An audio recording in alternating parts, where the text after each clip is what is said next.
record it. And why is it? All right, we're good.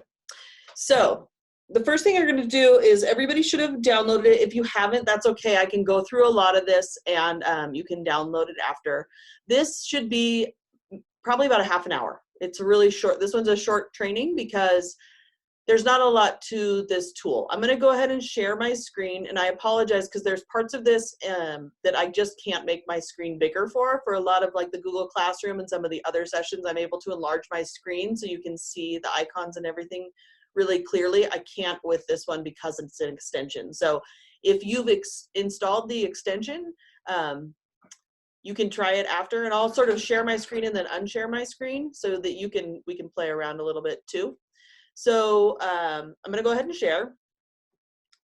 And all right, so now you should be seeing my email at this point. I'm going to minimize you guys. Actually, you can, just so you know, in Zoom, if you're seeing everybody on the right hand side and they're in the way, you can move that bar around. I'm actually going to minimize people so it's just gone. At the very top of your screen, that's where all of your extensions are. At the very top of Chrome, I have a ridiculous amount of extensions. I'm fully aware of that. That's why my Chrome browser does not work as efficiently as it could. The one we're going to work on today is Screencastify, which is this pink arrow. And now it's telling me my connection is unstable. So hopefully we'll be okay. So if I click this little pink arrow, it gives me a bunch of choices, and unfortunately, like I said, I can't enlarge this to make it bigger, but I have 3 choices. I can record my browser tab, I can record my desktop, or my webcam. Can you check there? There's a question. Are you still in? That's me. Okay, perfect. So you can record 3 different things. So if you're just recording like on a Chromebook and you're gonna stay in one tab, so right now my email is showing on the screen, you're gonna stay in just that tab. You can choose to use just your browser tab. If you're going to go from multiple tabs or you're going from multiple programs, you're going to want to choose your desktop. And the webcam only feature is basically just using the webcam, and it's a picture of your face. So I'm going to choose desktop because I pop around and I have multiple desktops open, so it's easiest to do that one for me. I've also have it turned on the default microphone. Works well. If you're on a laptop or a Chromebook and students are saying we're having trouble hearing you, you may want to use an external microphone. So like Mike Fils is using just ones that like are little earbuds that have a mic on them. Those work great. And then I have a ridiculous microphone that I use when I do bigger screencasts. So that's, you can't see it, it's huge, I'll show it to you. But it's, you can use just a straight microphone. You kind of use whatever you have.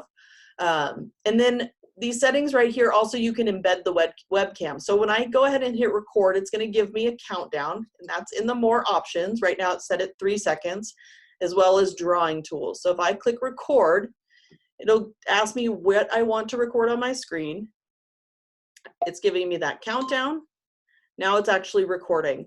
So because my webcam is on, it's showing me a picture of myself. So I can also like record myself while I click around and show what's on my screen. So I can go ahead and click around and do all that.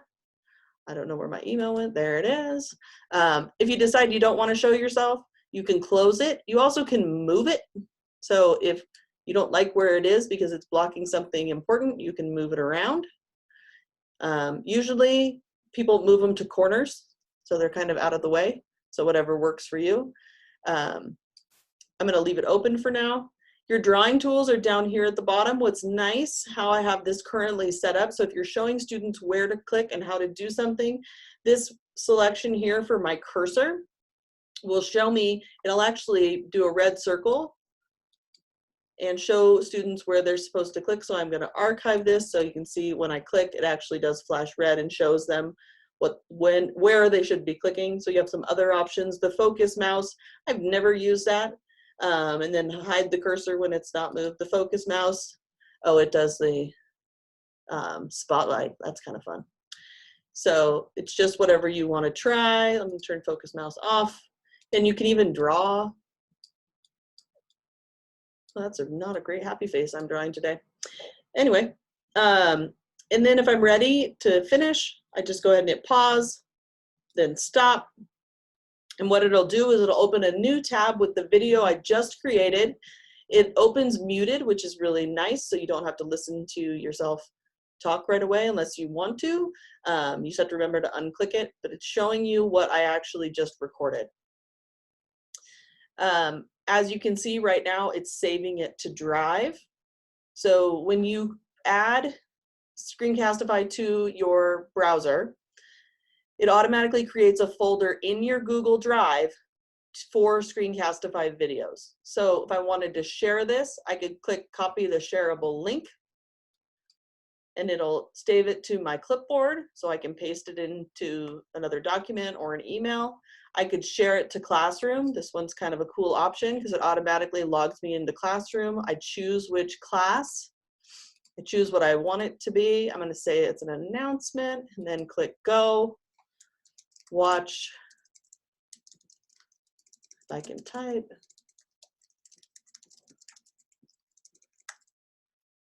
Post it. It'll tell me when it's posted. I could view it within Google Classroom, or I can just close that out. You can also publish it to YouTube if you like. You can send it an email. There's more options you can get if you embed it to a website, or you can do a QR code. You can even download it to your computer if you are downloading it. If you're on either a laptop or a desktop, you can't download it onto a Chromebook. You won't have the memory to do that. So that's kind of the basics, truly, of how you record. So I'm going to stop sharing for a second. Actually, let me show you one more time. I'm going to close this window that opened after I was done. So again, you hit the pink arrow. This time I'm going to do webcam only, which will just be my face. I'm going to go ahead, check my options. So I'm do a 3-second countdown. I'll record. So the sounds let me know that it's going ahead and recording. I'm going to talk. Hi, class. Nice to see you. Remember to mute your microphone. Use the chat for questions. That's about it for today. Have a great day. I'm going to stop. And again, it opens a second tab, saves it to Google Drive, and I can either copy the link, share it to Classroom, publish it to YouTube, send it an email, whatever you want to do with it. So really pretty simple to make videos. There is an editor with Screencastify. I honestly haven't used it very much. It's still in beta, meaning they're still testing it. The other piece one piece you can do, you can trim your videos, which basically means you can cut the end off or cut the beginning off. You can't cut sections out of the middle. It's just trimming from each side. And I haven't had great luck with that. So just so you're aware, because it is still in beta, it's one of those things they're still working on. And I will let you know that Screencastify was having a few issues last week with Google Drive teachers, because all over the world we're just really testing Google and trying new things with it. They were struggling to get those videos processed. They're working on it. It worked really well yesterday. I was able to record a video and it processed and everything was fine, and I could share the link, no problems. So just so you're aware, there's something, they are working on all of that. Was there questions? No. Okay.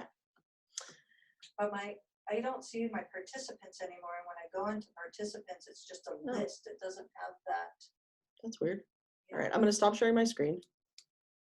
Oh, there. That's why. Oh, because I was sharing a screen. Yeah.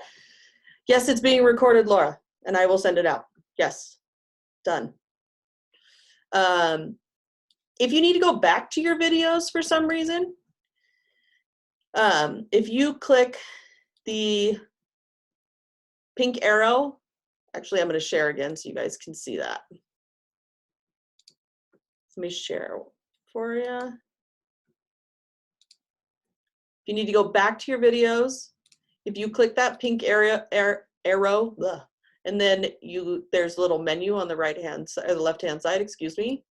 You can look at all your recordings, your subscription. You have if you signed in with your ltosd.org, or your students have the same access, they get the unlimited license, meaning you're not limited to time.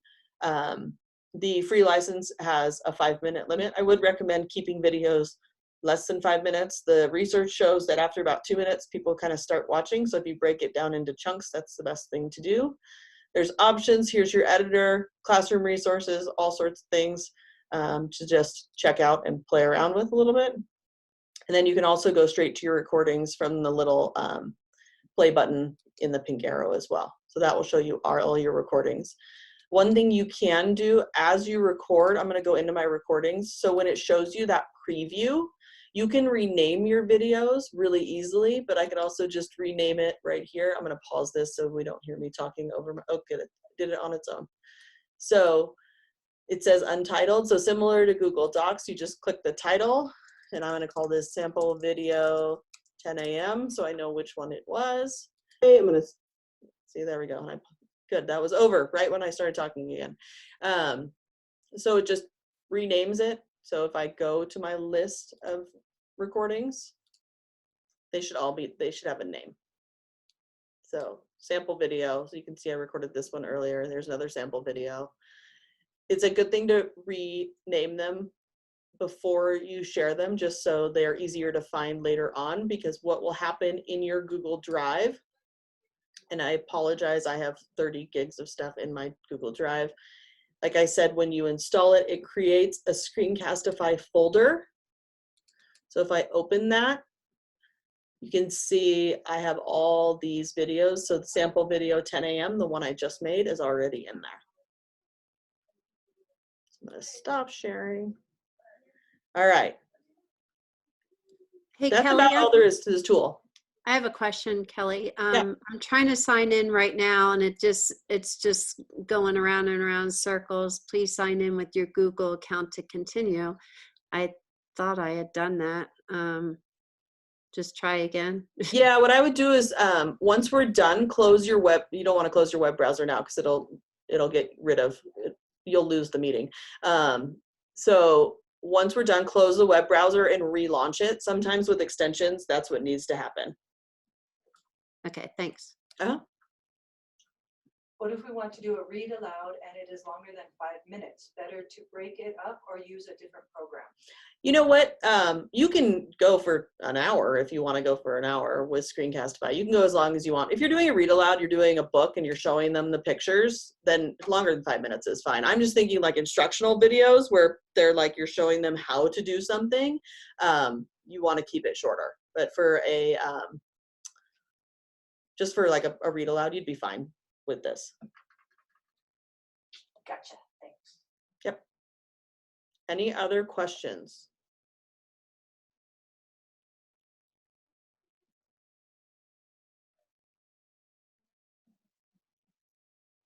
On a Mac, do I need to log off and see if I download it to Chrome? Yeah, and this is one too, Shayna, you're gonna wanna make sure you're logged into your account too. I mean, your kids will get full, but you probably don't wanna be creating videos. They probably don't want you creating videos on their, in their account and sharing them. Laura, this isn't the one you would set up small groups with. You would do that with Zoom. Screencastify is just, it is basically for making videos to send to your students.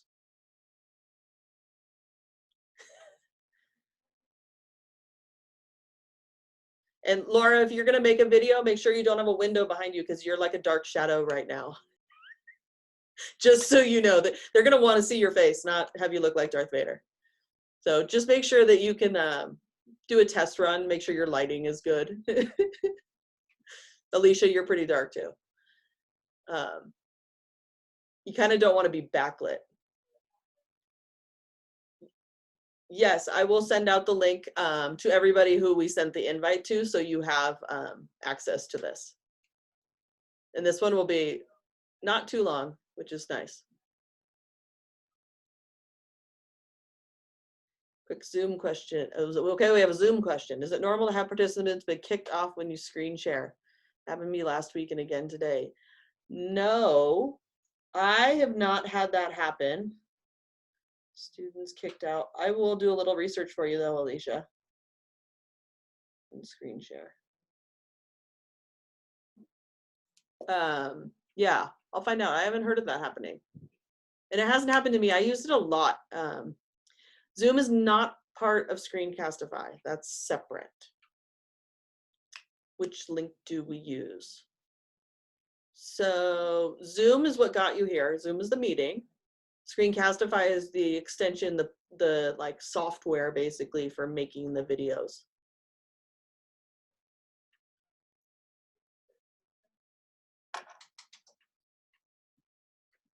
These are good questions, guys. Any other questions?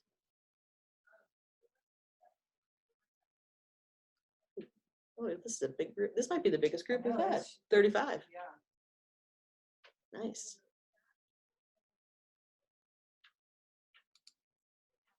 All right. All right, if there aren't any more questions, then we're good. Oh, Oh, once you try it. I think I'll have questions once I try, but it seems pretty simple. Yeah, it absolutely is. That was why on Friday I got the question from I think 2 or 3 different people that were like, I need to record from YouTube. I'm like, YouTube, it can be very cumbersome. You can put things on YouTube and that's totally fine.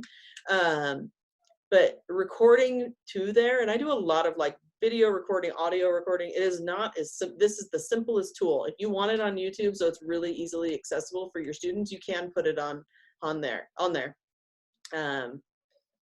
Hey Brown, you need to be brave. You can do it. If you saw my other videos, like I don't do anything special to make myself look fancy because I feel like kids need to see us how we are.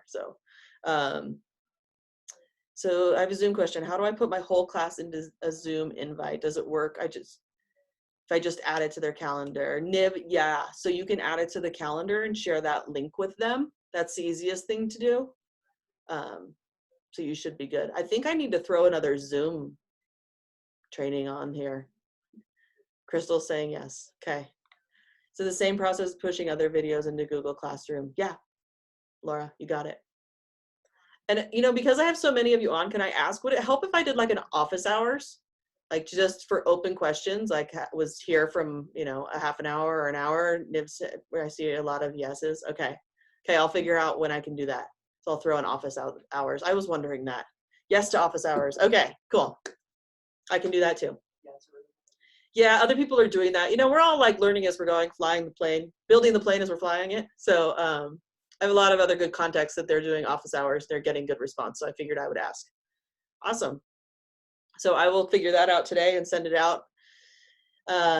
If there's no other questions, I'm going to stop recording.